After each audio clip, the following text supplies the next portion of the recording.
China ang Taiwan. Kalukuhan.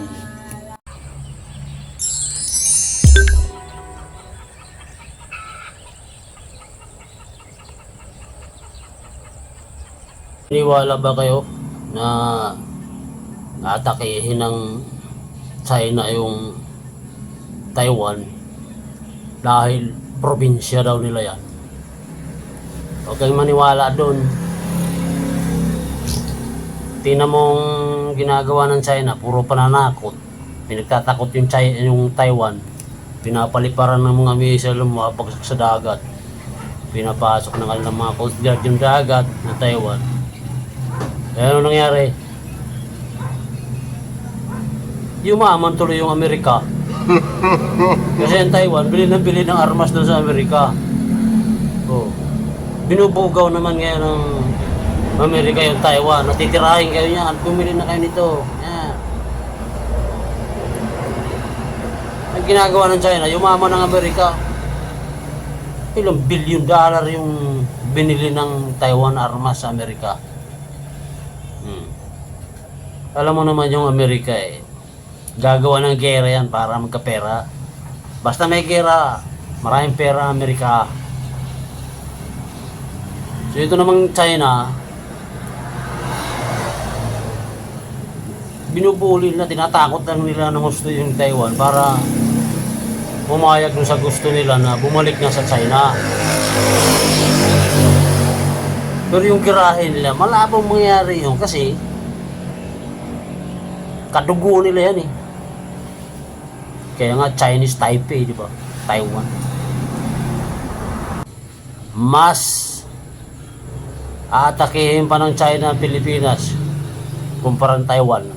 Taiwan, pag inatake nila yan, siyempre lalaban yan, gera, durog ang Taiwan, durog. Oh. Ang makukuha nila doon, lupa, saka abo, kasi durog nga Oh. Malaki pagagastusin nila yon para i-develop ulit yung lugar na yon kasi giba giba ang Taiwan, lit-lit ng Taiwan, mas malit pa sa Luzon, tuldok lang sa China yan. Oh, kung sa Pilipinas, dun sa West Philippine Sea, aba, trillion dollars kikitain nila dyan sa deposit na langis dyan sa West Philippine Sea. Diba? Kita mo naman, talagang lahat ginagawa ng China. Banggain yung mga barko ng Pilipinas dyan. Bombahin ng tubig yan. Puro pananakot lang yan. Kasi kapag nagpaputok sila dyan, mawawalan sila ng kita sa West Philippine Sea. Hindi sila makakasipsip ng langis dyan. Kasi pag nagpaputok sila dyan, talagang gulo yan. Dahil ang US, papasok dyan. Papasok talaga ang US. Kasi nga, nung Second World War, nagbuwis ng maraming buhay ang mga Amerikano dyan sa Pilipinas. Para mapalaya yan. Tapos, ganun-ganun lang. Papasukin. Diba?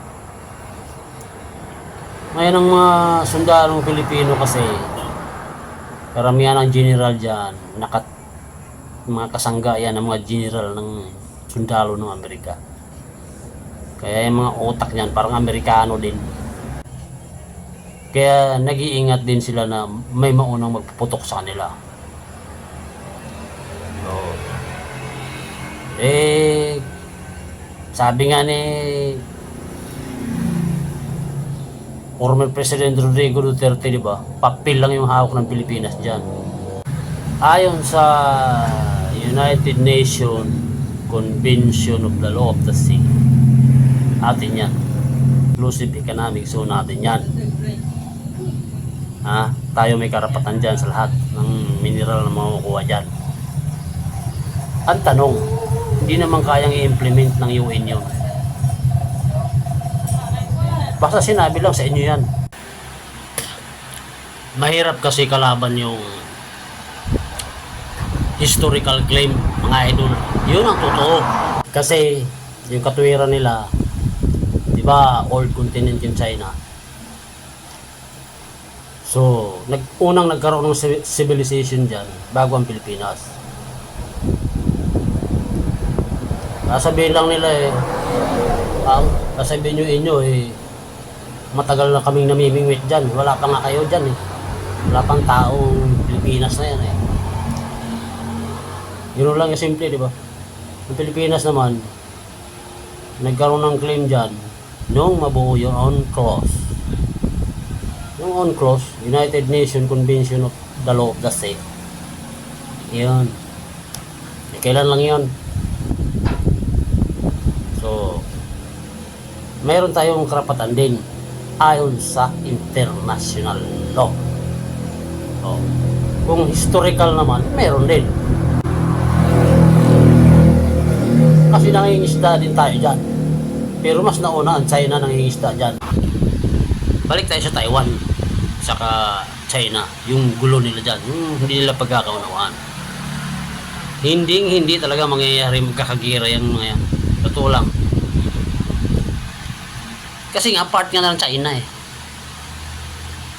Part yan ng China. Alam na Taiwan yan. Gusto lang talaga nilang magsarili. Simple. Ano yan? Politika Gusto nilang magkaroon ng sariling gobyerno.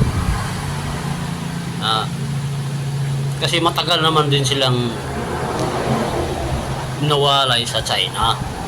Pero historically, part ng China yan. Tingnan mo yung Hong Kong.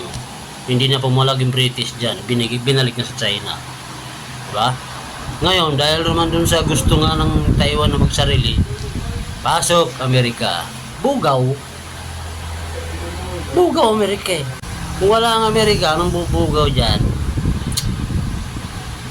Balik na sa China yan. Nabugaw naman. Naniwala naman sa Amerika. O di nagdidelikado ngayon. Pero yung ginagawa ng China, sa Taiwan, sa Pilipinas, yung style pambubuli, kung sa Israel nila ginawa yan, hindi sila mabibigo. Mga idol. God bless mga idol.